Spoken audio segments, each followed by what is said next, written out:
Deep under our feet, in the dark, dangerous tunnels of abandoned mines, a storm is brewing. Shh. When I say the term artisanal mining, what comes to mind? For many of us, it may be a small-scale traditional craft, and for others, nothing at all. Unfortunately, this is far from the truth, as artisanal mining in our country is simply just a polite way of referring to the world of the infamous Zama-Zamas. For those who don't know, the Zama-Zamas are a group of undocumented illegal miners, many of whom are undocumented, who try their luck in high-risk, unstable shafts of our country. Good afternoon, gentlemen. Today I'm here to argue that legalizing this practice is not a step forward.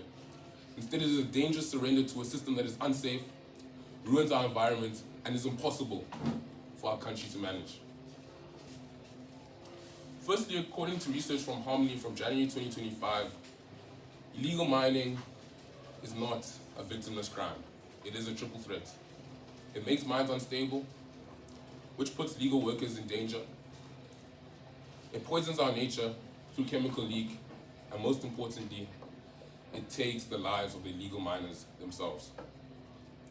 The Organization Pact defines artisanal mining as a practice that uses basic tools in high-pressure, deep-level shafts of South Africa. A pickaxe and a prayer. Come on, that's not enough. In this industry, illegal means deadly. According to the government's official website, in last year alone in one of the mines, there were recorded deaths of 20 people. Now that might not sound drastic at all, but what it fails to mention is that these 20 recorded deaths are only of the bodies that were found. What do you think happened to the several other people that were left underground in that mine? Now I want to ask you, how can we justify making a law that basically invites our citizens into a graveyard? Secondly, the people who want to legalize this think that rules are just a magic wand that you can wave around and make everything perfect. However, this ignores how the legal system actually works. To make this practice legal, we would have to cancel parts of the Mineral and Petroleum Resources Development Act. We're looking at least 6 years altogether. 2 years to cancel the old law, 2 years to create a new law, and 2 years for each province to implement this law. During those 6 years of waiting, the chaos will not stop. It will grow. We cannot afford a 6-year gap in a country that is already struggling with a mining crisis. Thirdly, the biggest mistake in the legalization argument is believing that laws create good behavior. No, it doesn't. Laws only work for people who already obey the social contract. Look at the Zama-Zamas. These groups of highly organized, often violent syndicates, they aren't mining without licenses because they can't afford the application fee. No. They do it because they want to avoid safety rules, avoid taxes, and most importantly, avoid the police. If these groups are already choosing to break the current laws, what makes you think that they will obey new ones?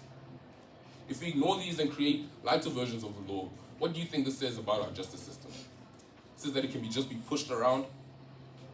Instead of doing this, we should be enforcing the standards we have. We should not be lowering the bar for people who choose to break them.